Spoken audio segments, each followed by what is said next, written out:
Vamos a ver el ejemplo de un análisis estático de un brazo robot. Esto lo vamos a hacer para encontrar la potencia que deben tener los actuadores de cada articulación. Vamos a ver el ejemplo de este brazo que tiene 3 articulaciones rotatorias. Vamos a aplicar esta fórmula donde aquí vamos a obtener los torques que deben soportar cada una de las articulaciones. Torques o fuerzas, ¿verdad? Aunque sea la letra tau, también implica las fuerzas de una articulación prismática. Bien, pues vamos a tener aquí 5 elementos, vamos a ir viendo uno por uno. Empezamos por la jacobiana, que la vamos a obtener a partir de los parámetros de h del brazo. Luego obtenemos la matriz de transformación homogénea y con ella obtenemos la jacobiana. Luego de obtener la jacobiana, vamos con la matriz de rotación ampliada, que consistiría en esto simplemente, ¿verdad? Vamos a obtener la matriz de rotación, que es una matriz de 3×3, pues la vamos a ampliar a 6×6.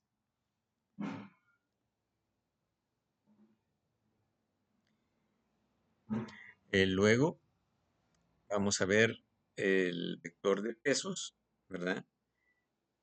Bueno, antes vamos a ver la de la llave de torsión de la herramienta, donde tenemos acá la llave de torsión sería la fuerza en X, la fuerza en Y, la fuerza en Z, el momento en X, momento en Y y momento en Z. Entonces aquí esperamos que en el uso normal del brazo, lo que normalmente va a experimentar el mismo en la herramienta va a ser un peso de hasta 1 newton en dirección Y. Esto de la dirección Y viene por el análisis cinemático directo, ¿verdad? Donde se ha asignado el eje Y, ¿verdad? A la parte vertical. Entonces, no va a experimentar fuerzas en X y en Z, sino que solamente en Y. Asimismo, no va a experimentar momentos. Luego, veamos lo de los pesos, ¿verdad? Que tenemos las masas de cada eslabón. Entonces, como solamente tenemos 3 eslabones, aquí solamente vamos a tener 3 datos y luego lo demás lo complementamos con 0. Eso multiplicado por la aceleración de la gravedad nos da el peso. Y finalmente la matriz de distancias efectivas, ¿verdad? Que nos permitirían obtener el momento que se ejerce sobre cada articulación, ¿verdad? Esta es una matriz de 6×6, que en este caso vamos a utilizar solamente la cuarta parte, ¿verdad? Las primeras 3 filas y columnas, ¿verdad? Que corresponden a las 3 columnas. Vamos a utilizar solamente 3 columnas porque solamente tenemos 3 eslabones. Y 3 filas porque solamente tenemos 3 articulaciones. Entonces, vamos a tener acá, estos digamos serían los pesos de los eslabones ejercido, ¿verdad? Bueno, ejercido sobre la articulación 3. Es este eslabón el que ejercería este peso y esta distancia es la distancia efectiva, ¿verdad? Por eso aparece este término como distancia efectiva acá. De la tercera fila, que sería para la articulación 3, producida por el eslabón 3. Ahora para la articulación 2, ¿verdad? Tenemos de que la articulación 2 soporta un momento debido al peso de la articulación 2 con una distancia efectiva de 1 y un momento debido a la articulación 3 con una distancia efectiva de 2 más D3. De 2 más D3. Entonces eso es lo que vemos acá, que en el segundo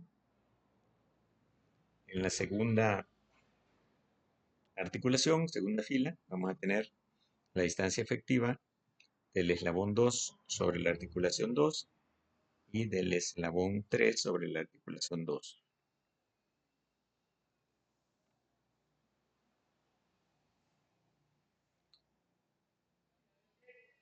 Pues bien, ahora vamos a, finalmente con eso terminaríamos, ¿verdad? Los términos, ¿verdad? Los términos que vamos a utilizar. Y a partir de los torques encontrados con la anterior expresión, vamos a encontrar las potencias de los motores por medio de esta expresión, ¿verdad? La potencia de un motor de corriente directa, en este caso, sería dado por el producto del, del torque, ¿verdad? Con la velocidad, ¿verdad?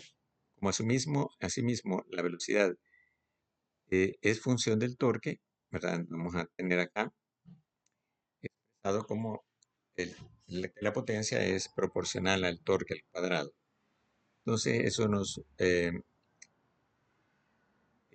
daría la potencia en watts y luego para pasarla a HP se dividiría entre esta constante de transformación.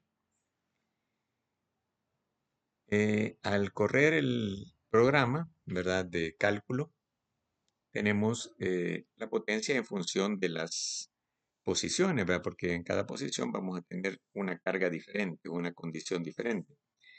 Entonces, la condición más crítica sería cuando las posiciones son 0, 0, 0.